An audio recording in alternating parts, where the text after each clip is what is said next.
ગાંધીધામ શહેરના સ્લમ વિસ્તારના કાર્ગો આંબેડકર નગર મધ્યે નગરપાલિકાની ઘોર બેદરકારી થઈ હતી, જેમાં તંત્ર દ્વારા કોઈ પણ જાતની વ્યવસ્થા ન થતા રહેવાસીઓની કફોડી હાલત બની જવા પામી છે. તો આ બાબતે કચ્છ કેર ન્યૂઝ દ્વારા એક ટેલિફોનિક મુલાકાત થઈ. ગાંધીધામ શહેરના મોટા સ્લમ વિસ્તાર કાર્ગો આંબેડકર નગર નગરપાલિકાની આળસ નીતિને કારણે શ્રમિકોની સ્થિતિ નરકાગાર થઈ ગઈ છે. હંમેશ થઈ રહેલી આ વિસ્તાર પ્રત્યેની ઉપેક્ષા રોગચાળાને આમંત્રણ આપવા બરાબર છે. આવી વ્યથા કચ્છ જનરલ મજદૂર સંઘના અધ્યક્ષ સંતોષ મિશ્રા તેમજ સંગઠનના મંત્રી ગોવિંદભાઈ દનીચાએ ઠાલવી હતી, જેમાં કાર્ગો આંબેડકર નગરમાં ગટર line, street light, door to door garbage collection માટે વ્યવસ્થા ઊભી કરવા રૂબરૂ આવેદનપત્ર આપવા છતાં આ કાર્ય માટે શા માટે વિલંબ કરવામાં આવે છે તે વિચારવું રહ્યું. તેમજ ગાંધીધામના નગરપાલિકા દ્વારા લોક ભાગીદારીથી ગટર લાઇન માટે 400 પાઇપનો જથ્થો પૂરો પાડવામાં આવ્યો હતો, પરંતુ હજુ સુધી 2 જ શેરીઓનું કામ શક્ય બન્યું હતું, જેનાથી હજુ સુધી આ કામ અધૂરું રહેવા પામ્યું છે. તેમજ આ વિસ્તારમાં સમગ્ર સંકુલમાં કાર્ય કરતા અસંગઠિત શ્રમિકો રહે છે, પરંતુ નથી આ વિસ્તારમાં સફાઈ થતી કે ગટર કે રોડ લાઇટની પણ વ્યવસ્થા ન કરાતા આ શ્રમિકોની હાલત પોતાના જ દેશમાં ગુલામ જેવી દયનીય સ્થિતિ થવા પામી છે. જેમાં આ વિસ્તારના 7 નગરોની આવી હાલતના કારણે અહીંની પ્રજાની સ્થિતિ કફોડી બની ગઈ છે. જેમાં ગાંધીધામના એમએલએ રમેશભાઈ મહેશ્વરી આ જગ્યા પર જાત નિરીક્ષણ કરી અને આ જગ્યાને ગંદકીમાંથી ઉગારે તેવી રજૂઆતો લોકો દ્વારા કરવામાં આવી હતી. આ બાબતે કચ્છ કેર ન્યૂઝ દ્વારા ડ્રેનેજ શાખાના ચેરમેન સાથે થયેલ વાતમાં તેમના દ્વારા જણાવાયું કે ગાંધીધામ શહેરમાં ગટરની પ્રોબ્લેમ્સ છે જ નહીં, તેમજ જેની રજૂઆત હોય તેના પર ધ્યાન અપાય છે તેવો જવાબ અપાયો છે. તો પછી શું પ્રજા જે મીડિયાને બોલાવી અને બતાવે છે તે ગટર શું બીજા દેશમાં ઉભરાયેલી છે તે સમજાતું નથી. તો નિહાળીએ એક ટેલિફોનિક વાત ડ્રેનેજ શાખા ગાંધીધામના ચેરમેન સાથેની.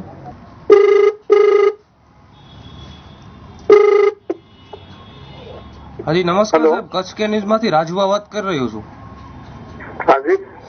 સાહેબ આપણે ડ્રેનેજ શાખાના ચેરમેન તરીકે છો આપ ગાંધીધામ?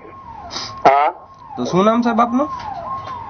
રાજેશ ભરાડિયા. રાજેશભાઈ, આપણે ગાંધીધામ શહેરની વાત કરીએ તો સમજી લો ને એમાં ગટરની જે સમસ્યાઓ છે એનું સોલ્યુશન નથી આવતું. એને તો કેટલો ટાઈમ લાગશે એ સોલ્યુશનને?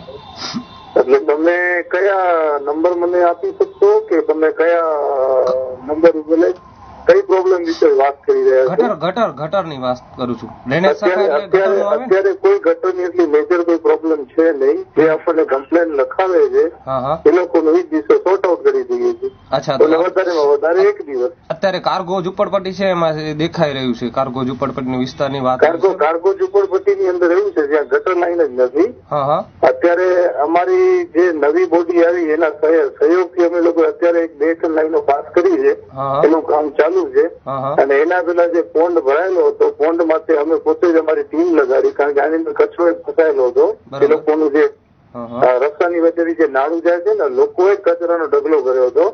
એ કચરાના ઢગલાને આપણે સાફ કરાવી અને નાલાથી એને જે છે ને નકટી બાજુ એને જે ક્રિકમાં જાય ક્રિકમાં રસ્તો કરી દીધો છે. બાકી કાર્ગોની અંદર ગટર લાઈન છે નહીં આપડી. તો સાહેબ અંદાજિત કેટલા ટાઈમ લાગશે આ વસ્તુને? અંદાજિત એટલે આમાં એવું છે સાહેબ, અમારું જે અત્યારે અમે લોકોએ આટલા વર્ષોની અંદર કાર્ગોની અંદર કોઈ કામ જ નથી કર્યું. તો અમારી જે નવી બોડી આવી છે એ અત્યારે ધીરે ધીરે પોતાના પ્રયાસોથી કામ ચાલુ કર્યું છે.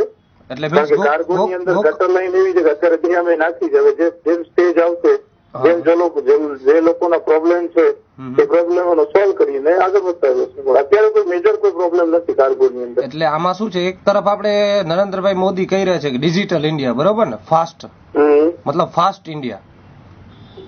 તો અમે અત્યારે તમે કેમ કયો છો કે કામગીરી ચાલી રહી છે, તો આ મતલબ ગોકળ ગતિએ જ કામગીરીની વાત કરો છો ને તમે?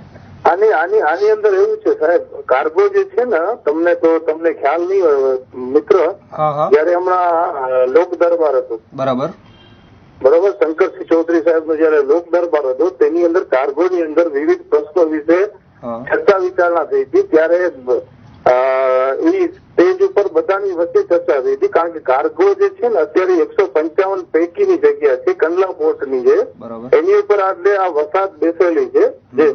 એટલે એની અંદર જે સગવડો જે છે એના માટે અત્યારથી જ અમારી ટીમ એક્ટિવ રહી છે. અને આટલા વર્ષોની અંદર કોઈ દિવસ એટલું થયું નથી. અને જો તમારી જોડે એવું કોઈ ગટરનો પ્રશ્ન હોય તો મને તમે મોકલો હું જોઈ લઉં છું શું છે, પણ મને અત્યાર સુધી કોઈ મેજર પ્રોબ્લેમ ત્યાં લાગતો નથી અત્યારે. અચ્છા, એક કોઈ મને કમ્પ્લેન નથી.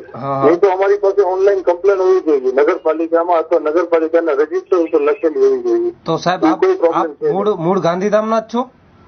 હું પોતે ગાંધીધામનો જ છું, વર્ષોથી ગાંધીધામમાં જ રહું છું. વર્ષોથી ગાંધીધામમાં રહ્યો છો તો સાહેબ તમને શહેરે જવાબદારી સોંપી છે તમને, બરોબર ને, કે ડ્રેનેજ શાખાના ચેરમેન તરીકે તમને જવાબદારી સોંપડી. તો તમને એટલી ખબર નથી પડતી કે મતલબ આ એરિયામાં ગટરનો પ્રોબ્લેમ છે? ખબર, મારી વાત સાંભળો પત્રકાર મિત્ર, ખબર નથી પડતી એટલે એમાં એવું છે કે તમને ખ્યાલ નથી. સિસ્ટમ એવી છે કે જો કોઈ પણ વોર્ડ ની અંદર જે પ્રોબ્લેમ હોય ને તો પ્રોબ્લેમ માટે અમારી વોર્ડ ઓફિસ છે, વોર્ડ ઓફિસ ઉપર કમ્પ્લેન લખાવે. બરાબર. હવે આની અંદર આટલું મોટું સિટી છે, ક્યાંક નાનો મોટો પ્રશ્ન હોય તો પ્રશ્નનું સોલ્યુશન થઈ જાય. તમને જે મને વિષય કહ્યો વિષય માટે મારી પાસે કોઈ લેખિતમાં કમ્પ્લેન નથી.